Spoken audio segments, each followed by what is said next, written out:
I'm Ross Melnick. This is Elliot Travers. We just watched They Shall Not Grow Old. I have a few questions for Elliot, and then we'll take some questions at the end.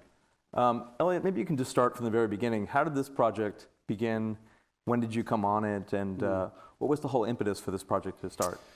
Yeah, well, the Imperial War Museum was anticipating the centenary of the armistice, the end of the war, which would have been November 2018, would have been 100 years, and they have this enormous collection of some of the footage that you've seen, most of it in the condition like you saw in the sort of beginning and the end.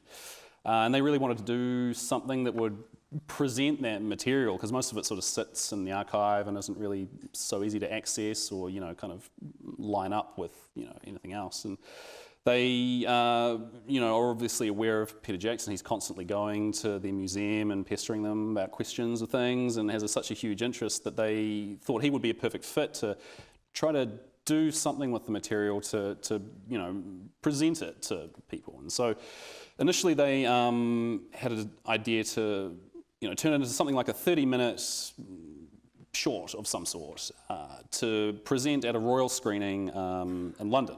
And then afterwards it would be handed over to high schools and primary schools as an educational resource. And so that was that would have been 2013 when they approached him. But funnily enough, looking at the project, we actually have audio from this going well back into 2008 and 2009, which is just incidental. That's just material that Peter's so interested in. He's been pulling into our collection for that period of time. Yeah. So what does this material look like when you guys got it? How did you get it? What did they do to send it to you? What was the process by which you received it, and why did you decide to go in this direction? Ooh, lots of questions. Okay, so they have the original negative, which is nitrate-based film. It's panachromatic, and it's in varying stages of quality. And I mean, a lot of it can be triple or even quadruple printed, so like copied as, back in the day they would have wanted to copy it to recut it to turn it into different versions of newsreels to send around England or the rest of the world. And so unfortunately in some cases the only version that the museum will hold will be like a third or fourth generation, and you can sort of see the sprocket holes like stepping in, and the quality is obviously degraded, and there's holes in it or scratches.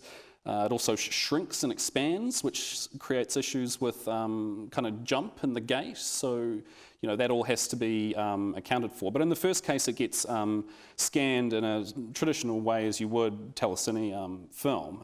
In some cases, we do sort of a multi-layered approach with the film to try to bring a bit more out of highlights and lowlights. And then that would get sent to us, the original frames, as DPX 2K files, like an image sequence.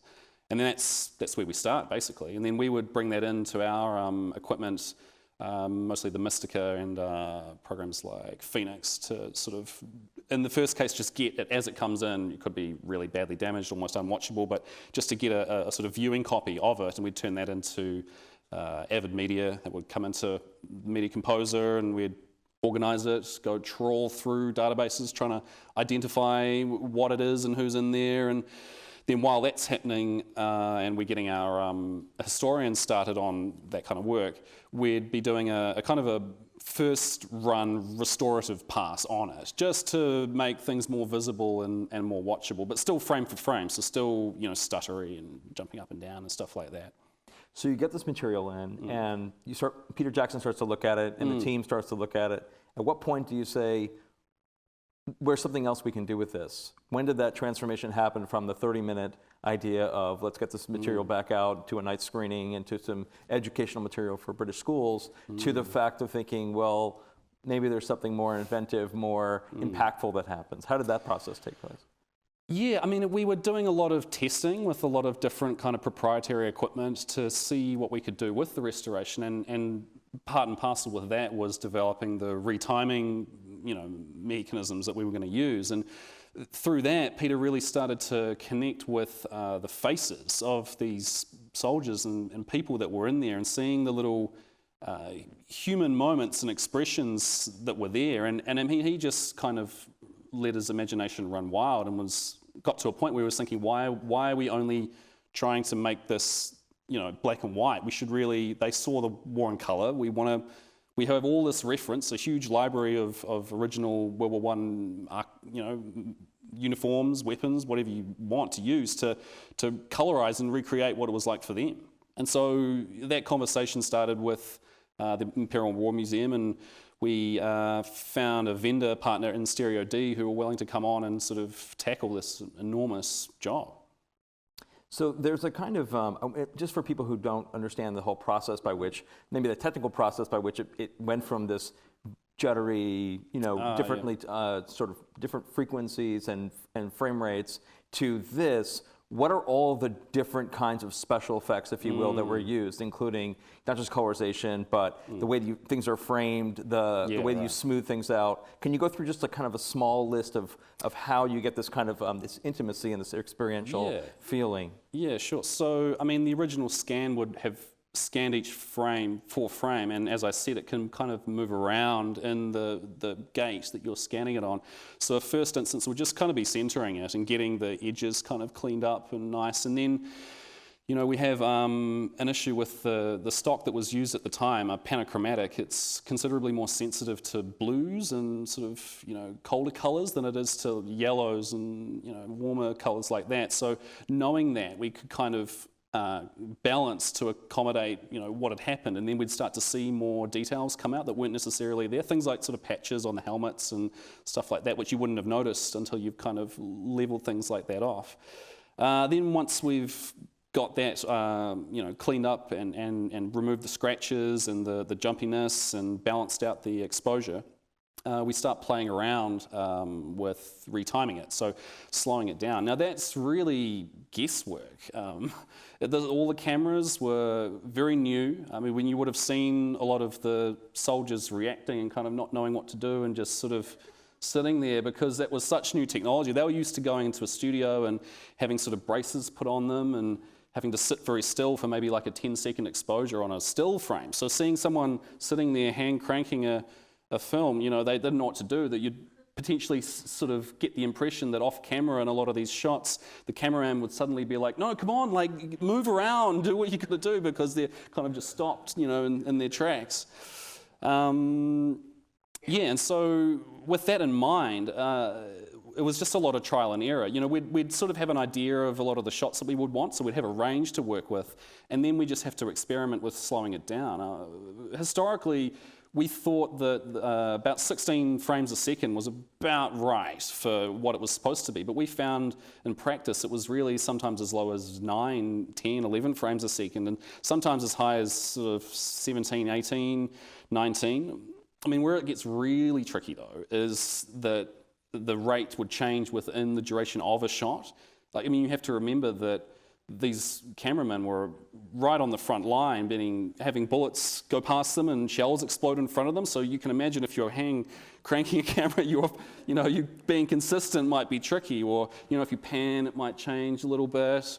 I mean, another funny thing as well is that film stock was obviously expensive and very hard to get onto the front line. Like once you're there, you're kind of like the soldiers in terms of your access to supplies. So you would find often, particularly at the front, they would undercrank the camera intentionally just to save footage so that they'd have more to use. So at what point when this process is going on, did the production start to talk to the Imperial War Museum about what was going to happen, and did they say that this sounds great, or they expressed any reservations about the way in which this was going to change the way that they perceive their footage to look like? Yeah, I mean, they certainly had trepidations about that, because being a museum, they sort of want to preserve things in their original condition. It was filmed in black and white, obviously, and while they were sort of on board for cleaning up the scratches and things like that, they weren't so sold on the colorization necessarily. That conversation, I believe, sort of happened around end of 2016 into 2017. But once they understood, the fact that we had full-time military historians that were, completely across all of this, we have an extensive collection of World War I uniforms, weapons, vehicles, anything you could really want, to be honest. And where were all these objects stored? Well, we're kind of running out of space, to be honest. I mean, most warehouses you'd see dotted around Wellington will have probably some, something in there of one form. But most of these are Peter Jacksons, yeah? Yeah, he owns the collection, yes. Not myself, no. Just to be clear. And what's also interesting is that this is, when we're talking about special effects or kind of an archive effect here, is that there's two different tracks of that. There's an audio effects that are happening, and there's also visual effects. I wonder if you could just talk for a little bit about the audio effects, because that's a whole other process. On top of dealing with the footage, it's then how you, of course, there's the famous lip reading sequence that I'd just love for you to explain, but also how you got the voices and the sound effects and that whole process.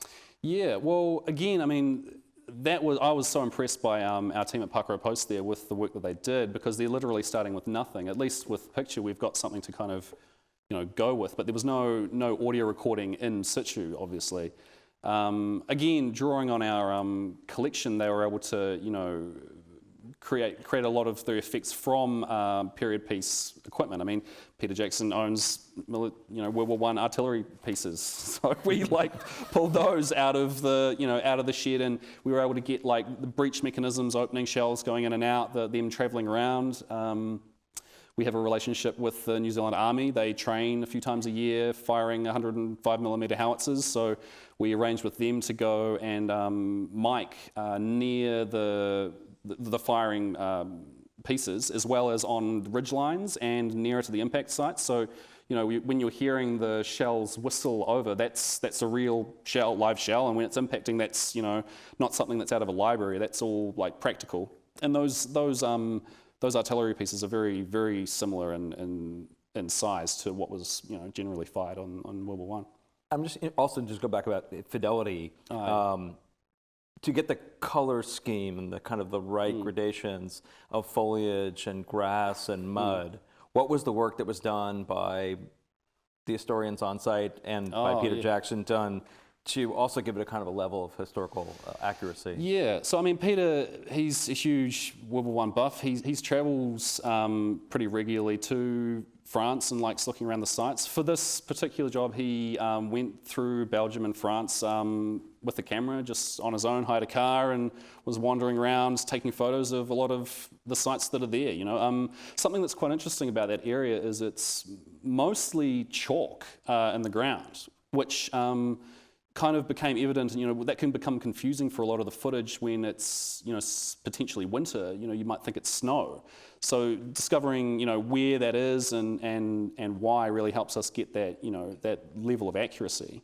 Another method that we employed was after having a colorized version of a shot, we would take the black and white version and kind of layer it underneath it to sort of retrieve some of the chromacy, the tonal change between the highlights and the lowlights, just to bring a bit more detail back into areas that were colorized. And we found that was really effective if we might be losing a little bit detail, once the color layer goes on top of it. How long did this take? I mean, maybe from when you really got into production and to the time in which release?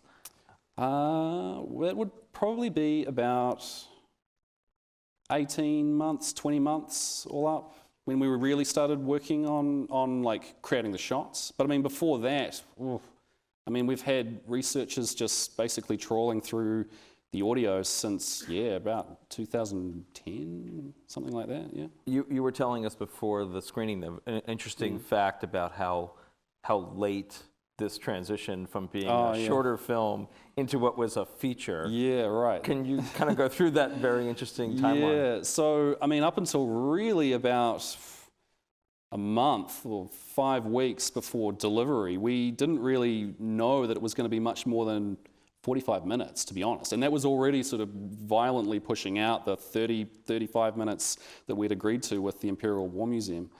And Peter very cleverly, wanted to make use of some of the unrestored footage, which you saw at the beginning and the end, to kind of bookend the colorized part of the war, the color of war, and create more of a, beginning, middle, and end, of the journey of these soldiers. And so that came together very quickly across about a month, really, but very much to the dismay of distributors who had kind of pre-booked slots and sold tickets for this show, and suddenly it's 3 times as long. Yeah, but I think it does better for it, right? Yeah, absolutely. I wonder if you have like a favorite memory of working on the film, or something, or kind of a eureka moment that you were involved in that kind of makes you, when you were watching it just a few minutes ago, you look back on it and you think, I remember when we were working on it and it was so difficult, but we decided to do this, or... Yeah, I mean, there's probably two moments that really stick out for me, which were really rewarding. The first, which was more involved me directly, is I have a second credit on there as an ADR artist, and that was when we were doing the looping for a lot of the scenes. We really wanted to make sure that we were, I mean, our historians identified the regiment and the regional dialects that would be spoken by the guys in the particular shot, and then we would find people that were from there to loop and provide the words that were being spoken. There were a lot of ANZAC shots in there, Australian New Zealand troops, and one of them featured the Wellington Battalion, where I'm from Wellington, New Zealand, and so it was a real privilege to go in there and record some of the lines, and not only that, like actually distinctly hear my voice in that shot. I'm like, I'm Which shot is it? Oh, there's a Wellington Battalion there. You remember they were doing like a roly-poly? It's that scene, and that's the Wellington Battalion, and it's when they're getting told to put their packs on, and it's, come on, Wellingtons, packs on, form up, that's... Yeah. So I like that I'm kind of in it a bit, as well as, on the roller, it's nice. Yeah. And then the other moment, which was really just nice to know that all the work you do in the research leads to this thing, and you're just like, oh my God, we got it. And it's a shot where the Bedfords, you're in a town there, and all the troops are lining up, and there's a sergeant, or no, it might be a captain, reading off a piece of paper, and he's sort of giving them a pep talk before the battle. And that shot's been used heaps of times in other films, and you never know. You just know this guy is sort of just sitting there, sort of blabbing away. You never know what he's talking about. And we managed to track down the resources that were left over from that regiment, and this huge box of papers, and they were going through them, and they found this little speech. And sure enough, it was what they were saying. And Peter just used his iPhone to sort of record some temp for it, and Jabez, the editor, kind of moved it around a bit, and sure enough, yeah, it lined up. And then we got a proper Englishman to go and voice it. But it's so nice when you're not left with being like, oh, it has to be like a best guess, like knowing that, yeah, that's literally the bit of paper that they were given to speak to those guys, and that's absolutely what he's saying. It's just, yeah, really rewarding. I wonder if I can go back to the idea of what Peter Jackson's idea was with this film. What's the overall kind of, why do it this way? What was the desire? Was it to recapture the sense of World War I? Was it to honor the veterans of World War I? Was it those two things plus something else? I mean, what was the kind of impetus for this whole film? Beyond what Imperial War Museum, what was his personal desire to have happen using all of these effects? Yeah, I think his desire, I mean, it might be as much for himself as it is for other people, but really to create something that bridges that huge gap between 100 plus years ago and now, allowing you to connect with that material, not only like the material, but like the humans in that, seeing that they're just people like us, basically, with the same fears and hopes and desires. And being able to communicate that way and communicate that in a non-academic way, without having a narrator or an historian between you and the material, just having it accessible and making people aware of what actually happened. To not maybe a layperson, but I mean his description was sort of making it for 15-year-olds that had no idea about World War I. Giving them something so they had an idea that it happened and what it was like.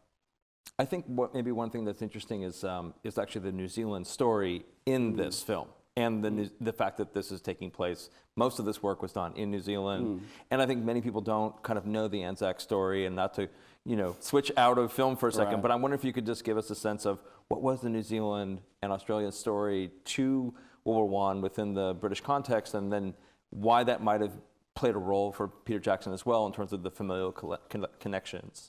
Right, yeah. I mean, on top of his grandfather there, and yeah. I mean, New Zealand is a small nation. We're not 5 million people, and back then, God, we would have been probably not even 1 million people. And when war was declared by Britain, we were I'm not sure if we were the first, but we were certainly the first few, like 2 or 3 nations to, immediately jump on and sign up for whatever England needed. And proportionally, we sent, far more men than a lot of other Commonwealth nations did for our, per capita.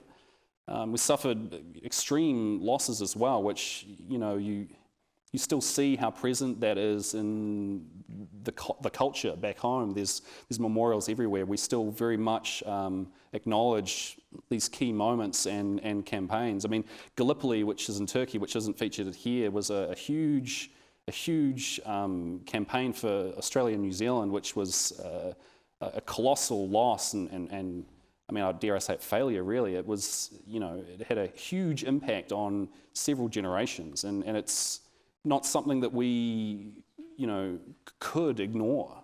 And so when we get an opportunity to remember or represent or kind of translate those moments from the past to now, we can't not, we have to remember them. And also, this is not the only involvement that Peter Jackson had with World War I. We were talking about museum exhibits that have also happened in New Zealand. I wonder if you could just mention a couple of those and kind of what the import of those was. Yeah, for sure. So, I mean, again, speaking about Gallipoli, there's a museum in Wellington, Te Papa, which houses currently an amazing exhibit. I believe it's called The Scale of War, and it features, along with a lot of the collection of original artifacts and uniforms, these huge scale dioramas, I suppose you'd call them, of snapshots of time of soldiers or nurses sort of in a moment in that place and time, like whether it's manning a machine gun or mourning the dead comrade, or a nurse reading a letter or from back home, and seeing the way that, I mean, the fact that it's been in there for, well, it'll be like 3 and a bit years now is, testament to the fact that there's still, hundreds of thousands of people going to there constantly. We had another exhibit at another museum in Wellington, which was sort of focusing on the Western Front like this, and you recreated like a Belgian street. It was sort of like you would walk through the journey of like a recruit through the World War, and you kind of enter France and see various parts of the campaign, and then move through the battles and see other little dioramas. And we actually colorized, we had a digital colorizer a lot of the still photography that's used and was used in the gallery there, and we created a large diorama. I mean, part of me also wonders though whether it's just a ploy for Peter to be able to store some of his stuff like in these different places, because he's got nowhere else to put it. We had to take off part of the roof to put a tank, a World War I tank in there, and it's good. I mean, he just loves to share it though. He's so into it, and I think, his passion comes through. I mean, you can see how personal this film was to him, the care taken. He worked so hard and so long on this. I mean, there was 600 hours of audio that we all just went through all of it and constantly, and then it just keeps getting refined and refined. You can see how painful it is for him to, because you just have to keep trimming and trimming and trimming it down, as well as not having it so crammed with ideas that the viewer doesn't have time to kind of digest what's happening. So yeah, I think it's really sweet and amazing that he is so ready and willing to share his passion with anyone. I'm kind of curious, so how much footage did you not use? So if you're at 100 minutes, what was the total amount of footage that you had to work with to get down to this? And of course, this isn't all moving image. Some of this is certainly still image. Yeah, right, yes. Well, we had about 100 hours to begin with. And from that, goodness, I mean, all up that's in there, there's probably... So that's tricky to answer because the duration will change slightly after it's retimed, but I would say there's about an hour and 20 in there, and then the rest is made up of stills. And I mean, you saw the battle sequence, which, unfortunately, well, I suppose fortunately, there's very little, if hardly any, footage in battle. The frontline combat, the face-to-face stuff doesn't really exist, and so Peter had a clever idea to make use of The War Illustrated, which was a magazine that was published every week during World War I, and that was a means of giving sort of people back home an opportunity to kind of see what was happening. There's photography in there, and then sketches of the battles. I should point out though that it's very much a British propaganda magazine, but Peter certainly made choices about choosing imagery that wasn't really sort of pushing that so far, and we sort of felt like the fact that this was material that was produced at the time, along with the photography that we saw, it would fit in with it rather than being something that was produced much later and kind of just shoehorned in there. I'm wondering if you see other ways in which this kind of the techniques that are used in this film could be used for another event or another subject, or anything that you're currently working on over Wingnut. Yeah, I mean, I'm really excited to see what other people want to pull out of the vault or the garage or wherever. I mean, I think we've been building up libraries of this stuff for 100+ years now. And so often it just gets viewed and then, put in a tin can somewhere and then just left, or maybe referred to partially with, in like a new piece. And to use like 100% archival material and represent it in a way that's so immediate is exciting. I mean, I think my cousin's here somewhere. There he is. His mum is really desperate for some of the footage of the Russian oligarchy to be, colorized. I mean, someone's got to sort of pony up with the money to do it, but that's a vast resource that would potentially look amazing. Our current project, which we've moved on to since then, which we've been working on this year, is taking footage from the Beatles' final album recording, Let It Be. They were filmed for a few weeks while they were recording that, and that sort of culminated in a rooftop performance on the Apple Court building. And that was used, I think it was a couple of years after. They broke up, and it sort of turned into a film about them kind of breaking up as opposed to sort of promoting the film. It was, the footage wasn't in very good condition, and it wasn't arguably really a accurate representation of what was going on with them now. And so we're using similar technology now to fully restore all of that footage, which is amazing because it's really the only footage that exists of the Beatles at work in the studio, making music, interacting with each other, just talking about life, the music, hopes and dreams, and so that's being worked on now. It'll be released next year. So there's always this conversation of like, well, if someone could have shot with color, photography, they would have, but of course it wasn't available. I wonder if you, again, sort of like had to tackle that question of, was this something that we should do? Well, I mean, look, if the cameramen were there and they were offered a can of black and white film or a can of color film, they would have taken the can of color film, absolutely. And the fact that we've taken every possible care to be as accurate as possible with the reproduction of what was there, everything down to the puggery, which, as I understand, that's the sort of emblems and the patches that are on the helmets and things like that, figuring out exactly what that would have looked like. I feel like that's still, that's acceptable. That's preserving what was there. I mean, also in the sound design, Peter was very clear that he wanted a baseline of realism in terms of the effects and the Foley and the ADR and everything. We didn't want to sort of skew it in a kind of stylized direction that you usually get in narrative feature film. They have a particular kind of style that they want to present things in, and we didn't want that at all. We wanted to make it feel like you were there and know what it actually sounded like, what it actually looked like. So where's the film been distributed at this point? I mean, I know it's now it's been a year since its first release. Where's it gone theatrically and also streaming? Well, I mean, all around the world. You can get hold of it now on your usual streaming platforms. Apple, I don't think Netflix have it, but you can purchase it through sort of Google, Amazon. I think iTunes has it. Yeah, iTunes have it. It's screened all through Australasia and through North America and Europe. Parts of Asia as well. I mean, what I like about it is it still gets pulled out. It had quite an unusual, limited theatrical run, but people were just clamoring for it, and so that kind of grew.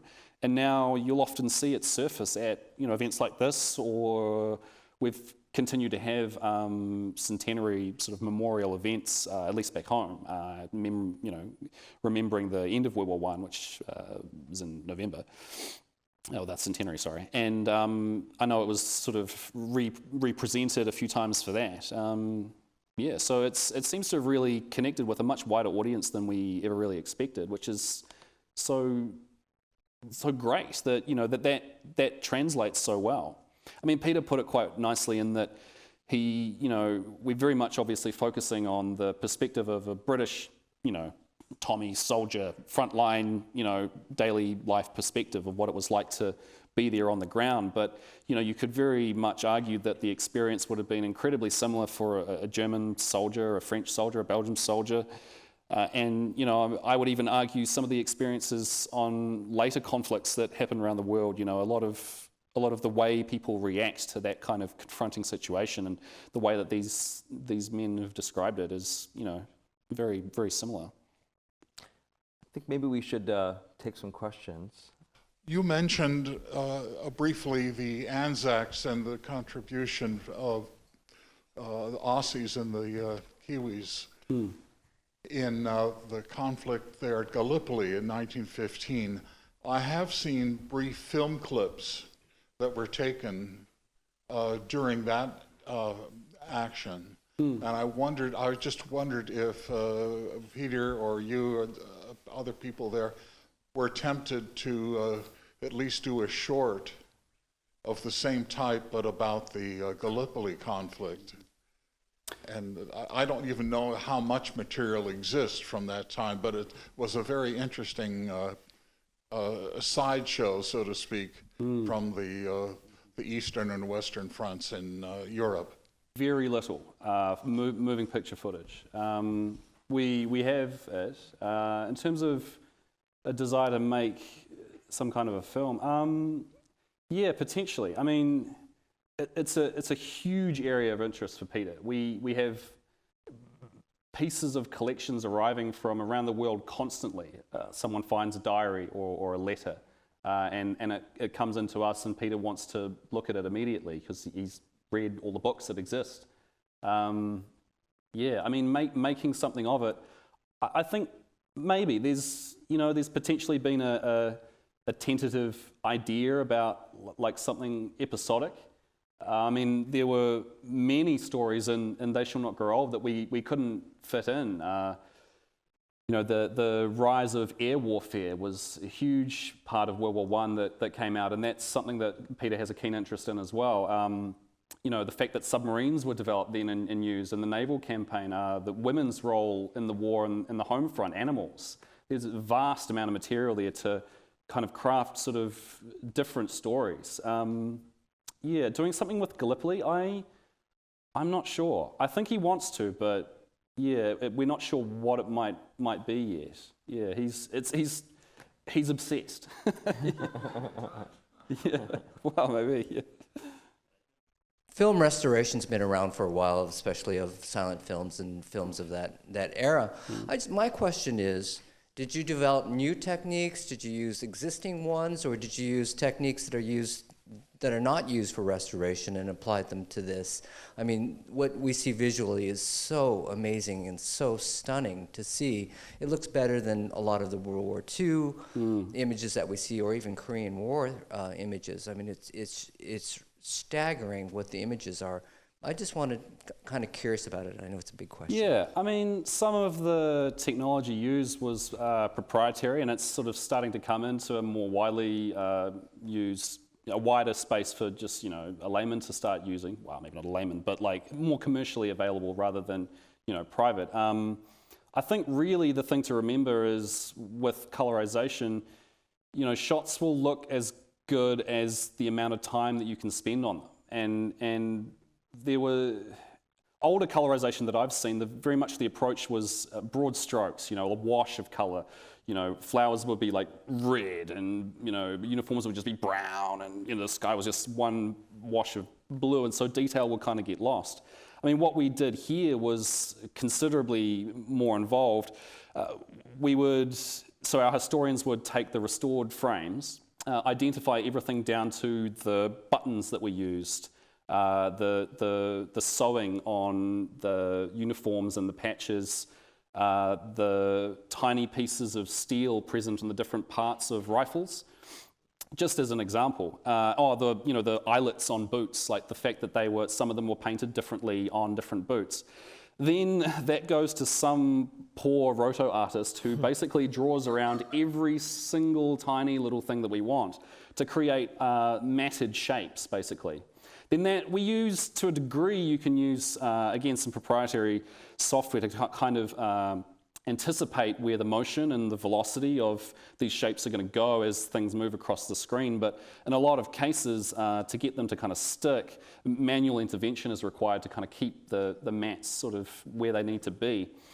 Then those get used to kind of house the color that we apply to it, and there's a lot of back and forth. We generally would create a color key, like a still image from one of the shots, and sort of get happy with where things were sitting there, and then they would start applying that and rendering out full shots. I mean, the opening shot where it transitions to color, rendering that takes about a day. So, any changes would, we need to make sure we're getting them all sort of all in a row and done before we'd, pull the trigger on getting them to spit out a new version. And then, once we've got those mats, they become quite useful for manipulating and grading the colour later. That would come back into our colourist in New Zealand, and he would take the shot and have access to, say, all of the eyes in a screen, or all of the faces, all of the eyebrows, all of the lips, all of the teeth, all of the hair, all of the hats, all of the pants, all of the boots, all of the shoelaces, all of the guns, all of the metal on the guns, there'd be like several layers and types of dirt and grass and foliage and sky. And then he's able to kind of balance, as well as I mentioned before, you can bring back in the restored black and white to take luminance values and kind of just sort of coax back in a bit more detail into the color, which can sometimes sort of eat away at it a wee bit. And then sort of once you've got it to that point, we'd kind of get it back into the cut, and then as a whole you kind of come back in later and kind of look at scenes and sort of do a more generalized broad stroke grade, just slightly, to kind of make it so that transitioning from one shot to the next doesn't sort of pop too much if you're, if you've got like a bit of a different white value, say, because of what you're doing. You mentioned earlier that the transition shot where you go out of black and white into color took how long? About a day, if I recall, to sort of render that out, which is tricky because it would use up a lot of their resources to kind of spit that out. I mean, we had a very talented artist working on that, which we greatly appreciated. Some were quite good at sort of uniforms and skin tones and textures like that, making sure that the khaki, which, I mean, there's funny stories about that, like just the khaki uniforms, you'd think it's like green, but it's actually like this peculiar ratio of like yellow, grey, brown and green, and then they reissued the uniform like later in the war. So some guys have like the newer version of khaki, which is slightly different to the original khaki because they couldn't redo the same color when they were making them, and we're able to identify all those uniforms. And like, it's ridiculous, yeah. Thank you so much for your hard work on the film, and thanks to Peter Jackson for putting it all together, making it happen. This is very traumatic, gut-wrenching material that you've been working with, that you worked with. How was that for you, just living with that material? Yeah, no, absolutely. I mean, gosh, certainly I recall when we started to get some of the restored images of the corpses there. It was really quite confronting to just see, the horror that was just everyday life for these guys.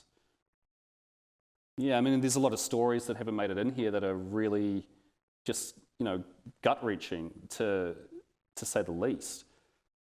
But I mean, I think we all got to a point where we really felt like a duty of care to present this material, warts and all.